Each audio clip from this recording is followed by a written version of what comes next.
So ఈ వీడియోలో మనం నిఫ్టీ అనేది ఎన్ని పాయింట్స్ ఇంక్రీజ్ అయింది, అదేవిధంగా బ్యాంక్ నిఫ్టీ అనేది ఎన్ని పాయింట్స్ ఇంక్రీజ్ అయింది, సో ఇండియా విక్స్ అనేది ఈ రోజు ఎంత పర్సెంటేజ్ ఇంక్రీజ్ అయింది, సో మన అప్కమింగ్ డేస్ లో మనం ఈ స్టాక్ మార్కెట్ ని ఏ విధంగా చూడాలి, ఇవన్నీ కూడా డిస్కస్ చేద్దాం.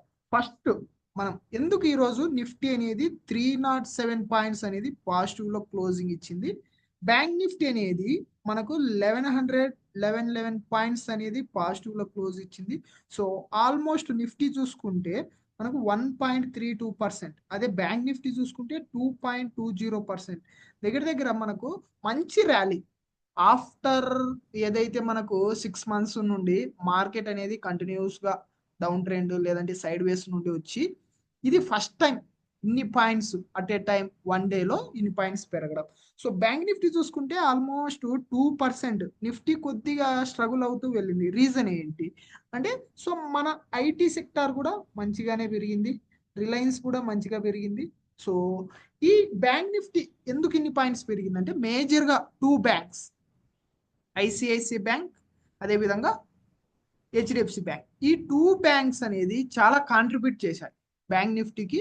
ఆల్మోస్ట్ మనకందరికి తెలుసు హెచ్డిఎఫ్సి ఐసిఐసి అనేది 50%, అబోవ్ 50% ఉంటుంది కాబట్టి సో ఈ 2 బ్యాంక్సే మంచిగా మూవ్ అయ్యాయి కాబట్టి బ్యాంక్ నిఫ్టీ ఆల్మోస్ట్ మంచిగా మూవ్ అయింది. సో అందుకు బ్యాంక్ నిఫ్టీ ఎక్కువ మూవ్ అయింది. నిఫ్టీ వచ్చేసి స్లైట్లీ మనకు 1.32%.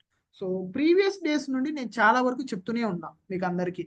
సో మనము ఎఫ్ఐఎస్ అనే వాళ్ళు బయింగ్ సైడ్ టర్న్ అయ్యారు. సో ఇంకా ఇక్కడ నుండి మీరు కావాలంటే ప్రీవియస్ వీడియోస్ 1 week వీడియోస్ చూడండి, మీకు ఒక అనాలిసిస్ వ్యూ అవుతుంది. సో నేను ఏం చెప్పాను, లాస్ట్ మార్కెట్లో ఎటువంటి నెగిటివ్ న్యూసెస్ లేవు కాబట్టి ఒక చిన్న పాజిటివ్ న్యూస్ వచ్చిన మార్కెట్ అనేది మంచిగా రికవర్ అవుతుంది. Within 1 week or 1 month లో ఓ 5 to 10% వస్తుంది అనేసి కూడా మీకు అప్డేట్ చేశా. మీరు ప్రీవియస్ వీడియోస్ చూసింటే మీకు ఒక అనాలిసిస్ అనేది వస్తుంటుంది. సో అదే విధంగా అది పాజిటివ్ న్యూస్. ఇంకొక పాజిటివ్ న్యూస్ ఏంటి అంటే ఎఫ్ఐఐస్ అనే వాళ్ళు చాలా ఇండియన్ మార్కెట్ ని అట్రాక్ట్ గా చూస్తున్నారు. బ్లూ చిప్ కంపెనీస్, అదే స్మాల్ క్యాప్, మిడ్ క్యాప్, ఇటువంటి కంపెనీలని చాలా వరకు కరెక్షన్ లో ఉన్నాయి. ఈ కరెక్షన్ లో మంచిగా ఇన్వెస్ట్మెంట్ చేసినారు. అదే ఫ్రైడే చూసుకుంటే వాళ్ళు ఆల్మోస్ట్ 7,500 crores, 7,300 crores అనేది బై చేశారు ఎఫ్ఐఐస్. సో ఎఫ్ఐస్ చిన్నగా మళ్ళా మన మార్కెట్లోకి వస్తున్నారు.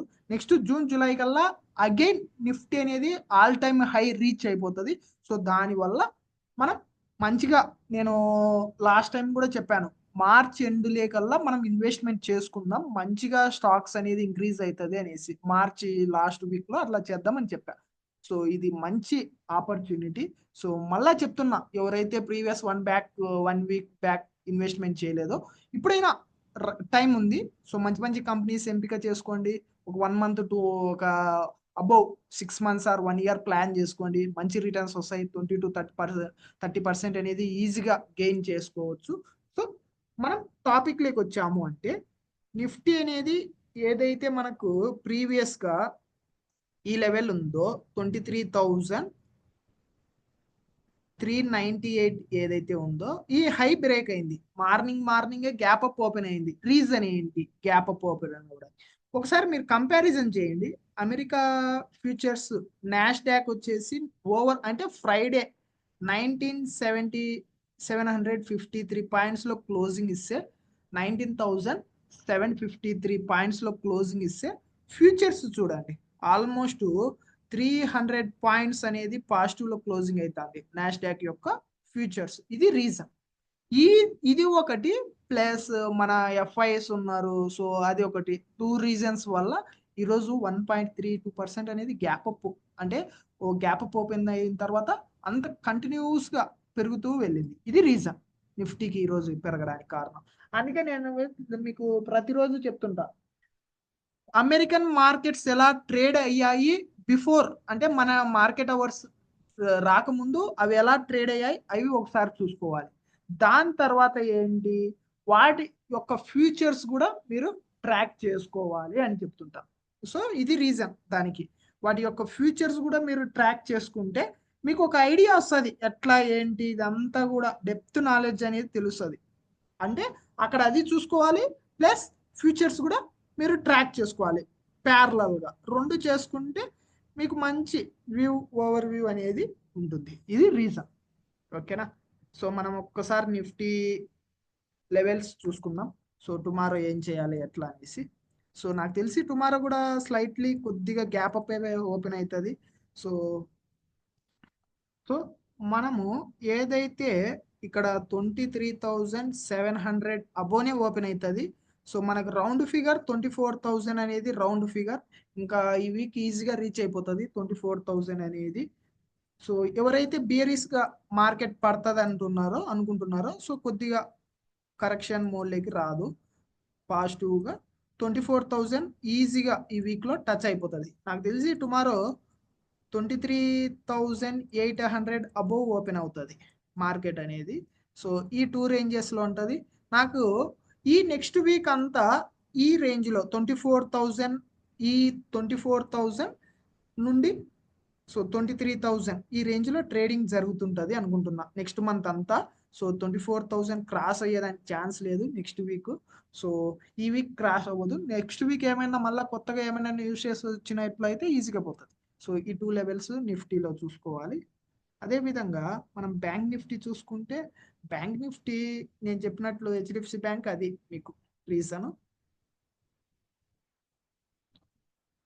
సో మేజర్గా మనకు బ్యాంక్ నిఫ్టీ అనేది ఒక రెసిస్టెన్స్ జోన్ దగ్గర ఉంది. ఇది బ్రేక్ అయితే మనకి ఇంకా అప్ సైడ్ వెళ్ళేదానికి ఛాన్స్ ఉంటుంది. లేదు అంటే కొద్దిగా వరకు స్లైట్లీ కరెక్షన్ రావడానికి ఛాన్స్ ఉంది. సో టుమారో మనం చూసుకోవాల్సింది బ్యాంక్ నిఫ్టీ. టుమారో నాకు తెలిసి పెద్ద గ్యాప్ అప్ ఓపెన్ అవ్వదు. ఎందుకంటే బ్యాంక్ నిఫ్టీ ఈరోజే ఇంత పెరిగింది కాబట్టి ఇది జస్ట్ ఫ్లాట్లో ఓపెన్ అవుతుంది.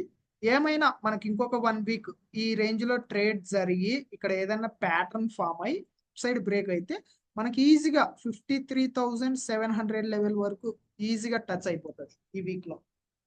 ఓకేనా? సో ఈ 2 లెవెల్స్ చూసుకోండి. సో అదేవిధంగా ఇండియా విక్స్ చూసుకుంటే 9% దగ్గర స్లైట్లీ 9% అప్ అయింది. ఎప్పుడైనా మార్కెట్స్ పెరుగుతూ ఇండియా విక్స్ కూడా పెరుగుతుంది అంటే అప్కమింగ్ డేస్లో అన్సర్టెనిటీ క్రియేట్ అవ్వబోతుంది అనేసి మీకు చాలాసార్లు చెప్పా. మార్నింగ్ నుండి నిఫ్టీ పెరుగుతుంది, బ్యాంక్ నిఫ్టీ పెరుగుతుంది, ఇండియా విక్స్ పెరుగుతుంది. అంటే దీని అర్థం ఏంది? అప్కమింగ్ డేస్లో పెద్ద మూవ్ రాబోతుంది, లేదంటే ప్రజెంట్ ఇప్పుడే పెద్ద మూవ్ రాబోతుంది అనేసి నేను లైవ్లో జాయిన్ అయిన వాళ్ళకు కూడా చెప్పాను. ఒకసారి లైవ్ ఎవరైతే అటెండ్ అవ్వలేదో ప్రీవియస్గా ఆ లైవ్ చూడండి. నేను లైవ్లో కూడా చెప్పాను నిఫ్టీ అనేది పెరుగుతూ అదేవిధంగా ఇండియా విక్స్ అనేది కూడా పెరుగుతుంది అంటే వితిన్ 1 or 2 days లేదంటే ఈ రోజే పెద్ద మూవ్ రాబోతుంది, రెండు ఒక డైరెక్షన్లో వెళ్తే అని చెప్పాను. అదేవిధంగా మనం చెప్పినట్లే ఈరోజు బ్యాంక్ నిఫ్టీ కూడా 2% ఇంక్రీజ్ అయింది. సో ఇది రీసెర్చ్. సో మనము నెక్స్ట్ వీడియోతో మేము ముందు ఉంటాం.